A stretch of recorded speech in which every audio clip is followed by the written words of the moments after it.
Genesis chapter 13. So Abram went up from Egypt to the Negev with his wife and everything he had, and Lot went with him. Abram had become very wealthy in livestock and in silver and gold. From the Negev he went from place to place until he came to Bethel, to the place between Bethel and Ai, where his tent had been earlier, and where he had first built an altar. There Abram called on the name of the Lord. Now Lot, who was moving about with Abram, also had flocks and herds and tents.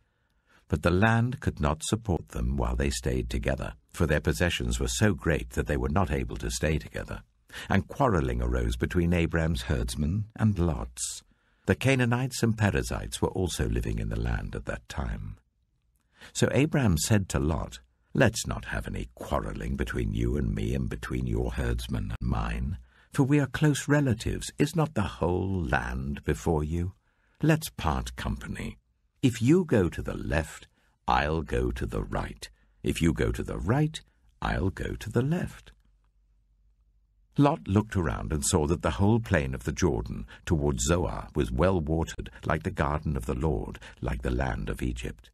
This was before the Lord destroyed Sodom and Gomorrah. So Lot chose for himself the whole plain of the Jordan and set out toward the east. The two men parted company. Abram lived in the land of Canaan, while Lot lived among the cities of the plain and pitched his tents near Sodom. Now the people of Sodom were wicked and were sinning greatly against the Lord. The Lord said to Abram, after Lot had parted from him, "Look around from where you are to the north and south, to the east and west. All the land that you see, I will give to you and your offspring forever. I will make your offspring like the dust of the earth, so that if anyone could count the dust, then your offspring could be counted. Go, walk through the length and breadth of the land, for I am giving it to you." So Abram went to live near the great trees of Mamre at Hebron, where he pitched his tents. There he built an altar to the Lord.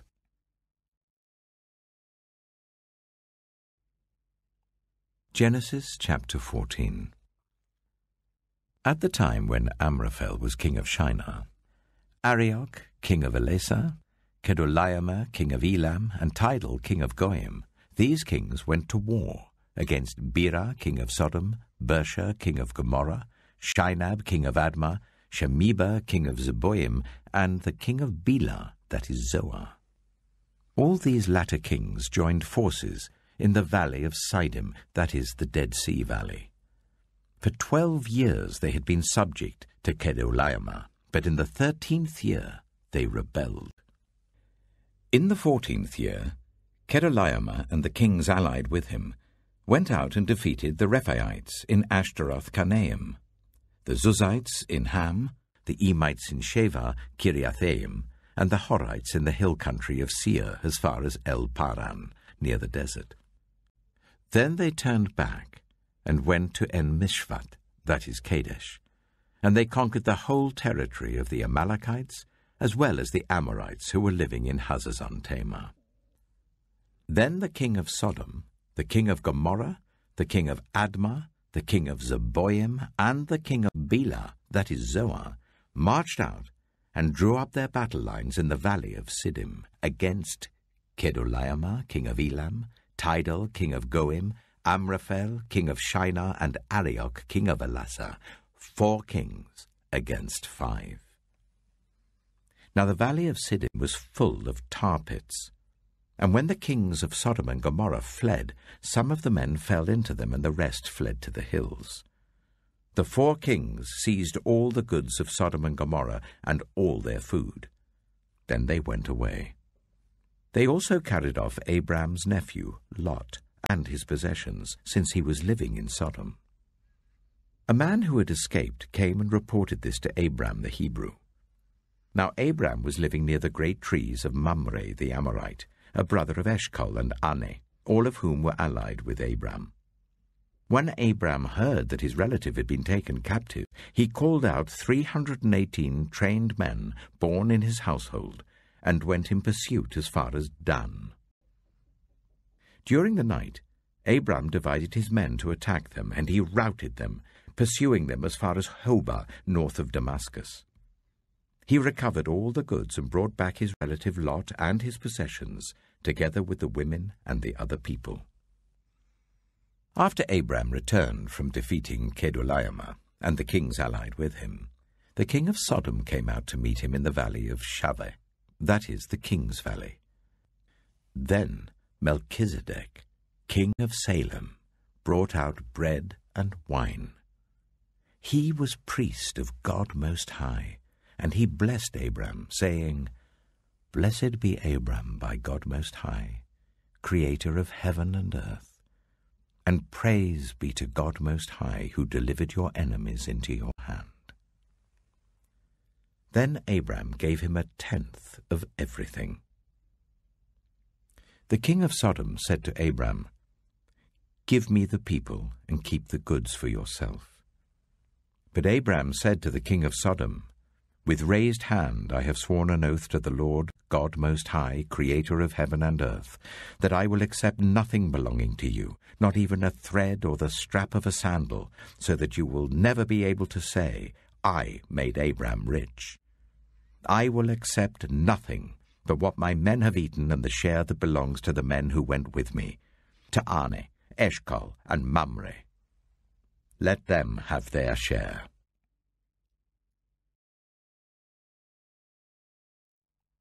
Genesis chapter 15. After this, the word of the Lord came to Abram in a vision. "Do not be afraid, Abram. I am your shield, your very great reward." But Abram said, "Sovereign Lord, what can you give me since I remain childless? And the one who will inherit my estate is Eliezer of Damascus."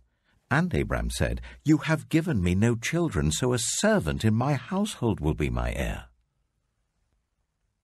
Then the word of the Lord came to him. "This man will not be your heir, but a son who is your own flesh and blood will be your heir."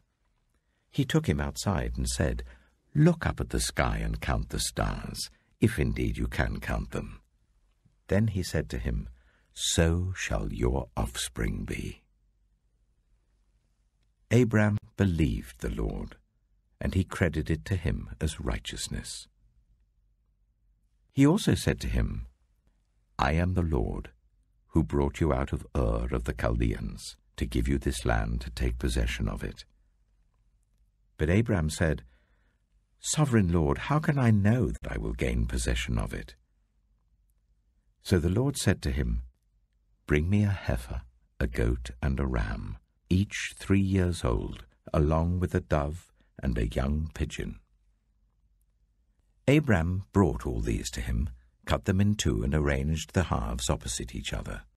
The birds, however, he did not cut in half. Then birds of prey came down on the carcasses, but Adam drove them away. As the sun was setting, Abram fell into a deep sleep, and a thick and dreadful darkness came over him. Then the Lord said to him, "Know for certain that for 400 years your descendants will be strangers in a country not their own, and that they will be enslaved and ill-treated there. But I will punish the nation they serve as slaves, and afterward they will come out with great possessions. You, however, will go to your ancestors in peace and be buried at a good old age. In the 4th generation, your descendants will come back here, for the sin of the Amorites has not yet reached its full measure." When the sun had set and darkness had fallen, a smoking brazier with a blazing torch appeared and passed between the pieces. On that day the Lord made a covenant with Abram and said, "To your descendants I give this land, from the Wadi of Egypt to the great river, the Euphrates, the land of the Kenites, Kenizzites, Cadmonites, Hittites, Perizzites, Rephaites, Amorites, Canaanites, Girgashites, and Jebusites."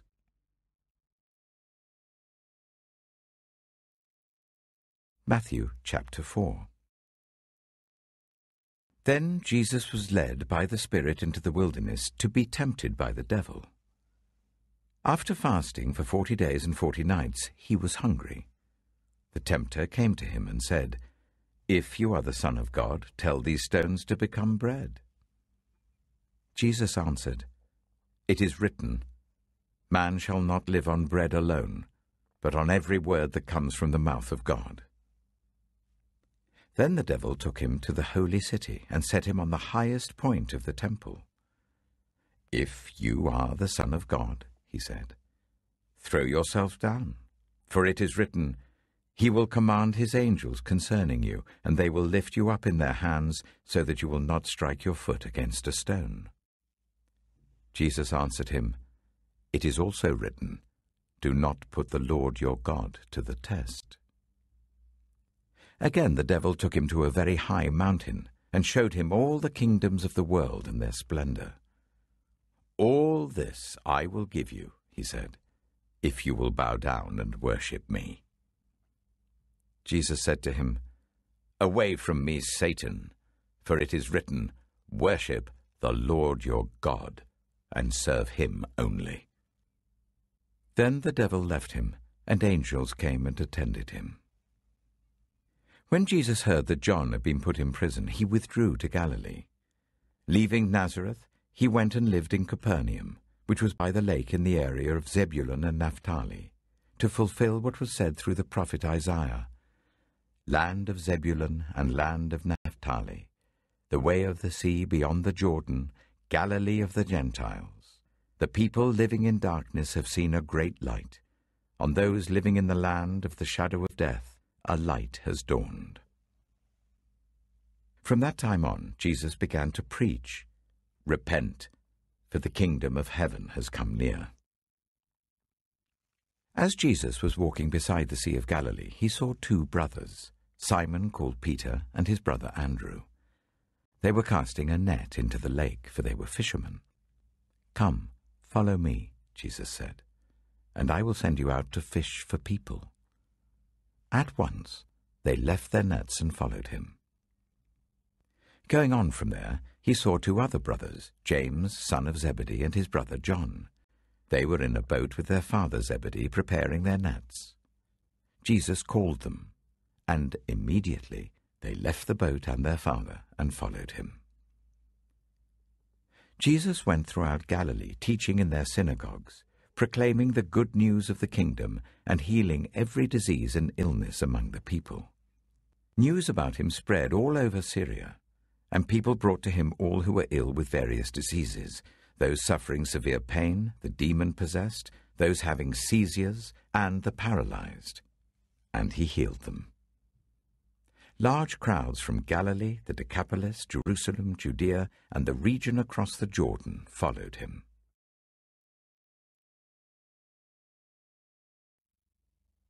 Psalm 6. Lord, do not rebuke me in your anger, or discipline me in your wrath. Have mercy on me, Lord, for I am faint. Heal me, Lord, for my bones are in agony. My soul is in deep anguish. How long, Lord? How long? Turn, Lord, and deliver me. Save me because of your unfailing love. Among the dead, no one proclaims your name. Who praises you from the grave? I am worn out from my groaning. All night long I flood my bed with weeping and drench my couch with tears. My eyes grow weak with sorrow. They fail because of all my foes. Away from me, all you who do evil, for the Lord has heard my weeping. The Lord has heard my cry for mercy. The Lord accepts my prayer. All my enemies will be overwhelmed with shame and anguish. They will turn back and suddenly be put to shame.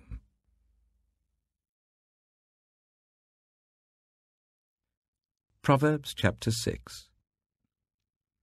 My son, if you have put up security for your neighbor, if you have shaken hands in pledge for a stranger, you have been trapped by what you said, ensnared by the words of your mouth. So do this, my son, to free yourself, since you have fallen into your neighbor's hands. Go to the point of exhaustion and give your neighbor no rest.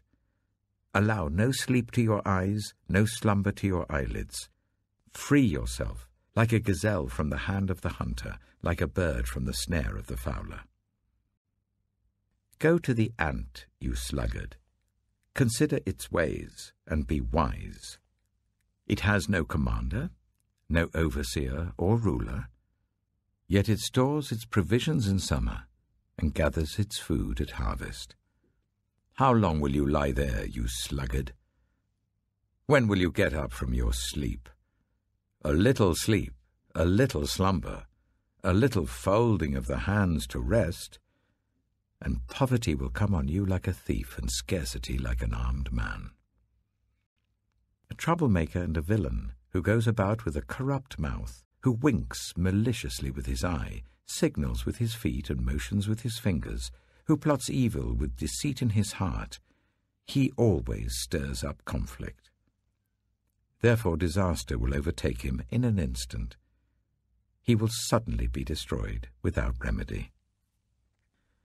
There are 6 things the Lord hates, 7 that are detestable to him: haughty eyes, a lying tongue, hands that shed innocent blood, a heart that devises wicked schemes, feet that are quick to rush into evil, a false witness who pours out lies, and a person who stirs up conflict in the community.